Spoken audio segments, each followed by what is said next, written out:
My name is Joe Peroni, and this is the Rise Above Project. And today I want to talk about the cost of Donald Trump shutting down U.S. aid.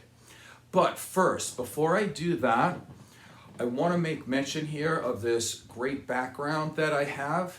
I want to thank Brian and Sherry for this. This is actually a blanket that I put behind me so you can see that.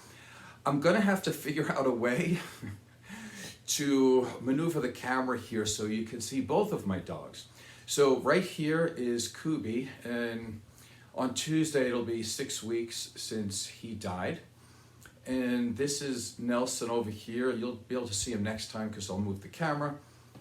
And he is fighting cancer at this time. So these are my two buddies. Anyway, thank you for that. And now we'll start. So let's talk about Donald Trump shutting down U.S. aid.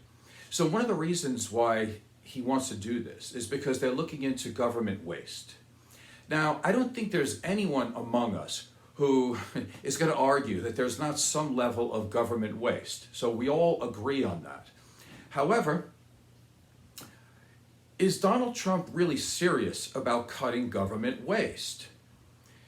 Because if he was, he wouldn't be cutting government agencies that safeguard taxpayers and ensures that agencies are operating efficiently.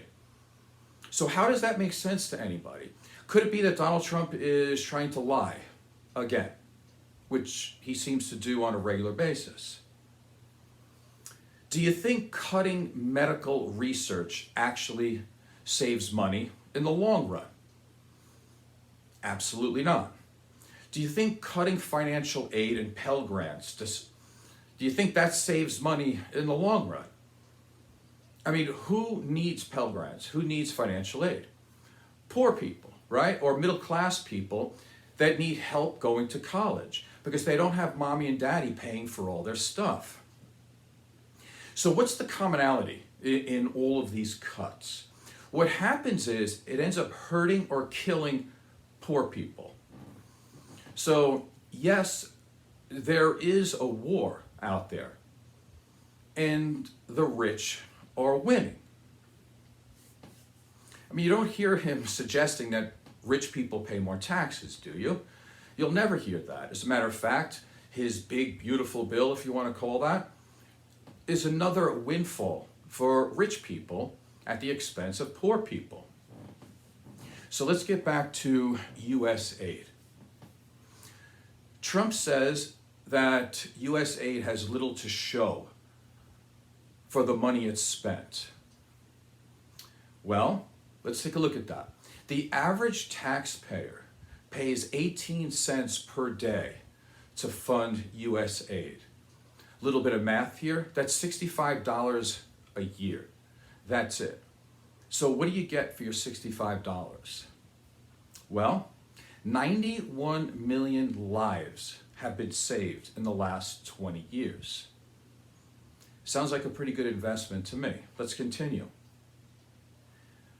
The Trump cuts will lead to 14 million deaths in the next 5 years. 4.5 million of those are going to be children. So we're looking at killing about 3 million people around the world just so we can save 18 cents a day.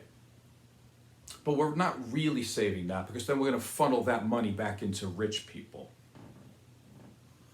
So U.S. aid has made positive differences in the areas of HIV/AIDS, malaria, nutritional deficiencies, maternal perinatal conditions, respiratory conditions, you name it, somewhere along the line, U.S. aid has done something to help people around the world. And one of the things that's a little bit left out here is that when you're the United States and you come in with food and medicine and compassion, empathy and care for other people around the world, what it does is it builds up alliances with other countries. It builds up goodwill. And in the long run, it prevents war. And it also helps that other people are going to run to our aid if we need it. Somebody's saying right there, some conservative, we don't need anything. We're great by ourselves. Right, but almost every country in the world came to the United States aid during 9/11. Let's see if that's going to happen now if something happens to the United States, because we are building up no goodwill with anybody. As a matter of fact, we're the pariah of the world. Now take a look at where this is going to go. If giving out money to help people and to save lives all around the world, and we're not going to be doing that anymore, who is? Ask yourself if somebody like China could come in and just fill up that vacuum. And now all of a sudden they're helping people around the world. The United States is moving down the line as not being the biggest power in the world anymore. And we're not going to get any help when we need it. It doesn't make sense to do these things that Donald Trump is doing. Again, we save millions upon millions of lives with USAID, and we're not going to be doing it anymore. The agency is completely done now. So is this what people voted for? Did you vote to end medical research? And by the way, rich people get cancer too. Okay, so I don't even know why you would think to do that. And the fact that you think maybe your sons and daughters, that you can pay for their colleges and things like this, that, you know, other people from middle class or poor families, like their kids are not going to be able to challenge your kids because they can't go to the same schools.